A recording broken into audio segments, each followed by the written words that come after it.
மகாபெரிவாச்சரணம். ஒவ்வொரு வியாழக்கிழமையும் நம்ம சேனலில் மகாபெரிவரோட சச்சரிதத்திலிருந்து ஒரு அத்தியாயம் வாசிச்சுட்டு வந்துட்டுருக்கோம்.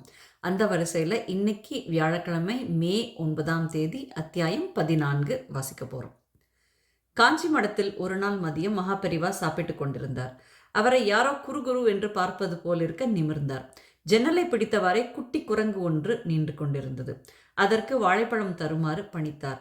ஆனால் வாங்க மறுத்துவிட்டது. அதற்கு கொஞ்சம் சாதம் கொடுக்க ஏற்பாடு செய்தார். கண் மூடி திறப்பதற்குள் வேகமாக சாப்பிட்டுவிட்டு மரத்தில் ஏறி மறைந்தது. அதன் பிறகு அதுவே தினமும் வாடிக்கையாகிவிட்டது. அதற்கு கோவிந்தா என்று பெயரிட்டு அழைத்து வந்தார் மகாபெரிவா. ஒரு நாள் அந்த குரங்கு நீண்ட நேரமாகியும் சாப்பிட வரவில்லை. சாப்பிட மனமின்றி மகாபெரிவா காத்திருந்தார். அன்று மடம் அருகில் இருந்த நாராயண ஐயர் வீட்டிற்குள் குரங்கு நுழைந்திருக்கிறது. அதை கவனிக்காத ஐயர் கதவை பூட்டி மடத்திற்கு வந்துவிட்டார். தான் புதிதாக வாங்கிய நிலத்தின் பத்திரத்தை பெரியவாளிடம் கொடுத்து ஆசி பெறுவது அவரின் நோக்கம்.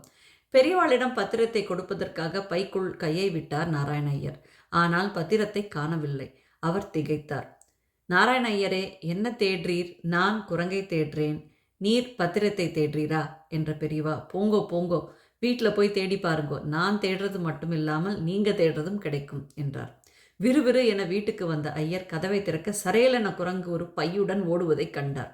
அந்த பையை பார்த்ததும் தான் அதில் பத்திரத்தை வைத்தது நினைவிற்கு வந்தது. குரங்கை துரத்தியபடியே அவரும் பின்தொடர்ந்தார். தெருவில் உள்ள எல்லோரும் வேடிக்கை பார்த்தனர். ஓடிய குரங்கு மடத்திற்குள் நுழைந்தது. பெரியவா அதனிடம் அன்புடன், கோவிந்தா, உனக்கு பசிக்கலையா? எங்கே போயிட்ட என்று கேட்க, ஐயரும், ஐயோ குரங்கு, பத்திரம் பத்திரம் என பதட்டத்துடன் ஓடி வந்தார். மகாபெரிவா அவரிடம், பயப்படாதீங்கோ, குரங்கும் பத்திரமாயிருக்கு, அதன் கையில் பத்திரமும் பத்திரமாத்தான் இருக்கு என்று சொல்ல அங்கு ஒரே சிரிப்பு வெடி. அதன் பின் தன் முன் குரங்கு போட்ட பத்திரத்தை எடுத்த மகாபெரிவா ஐயரிடம் வழங்கி ஆசியளித்தார். ஓம் ஸ்ரீ குருபியோ நமக. ஓம் ஸ்ரீ மகாபெரிவா சரணம்.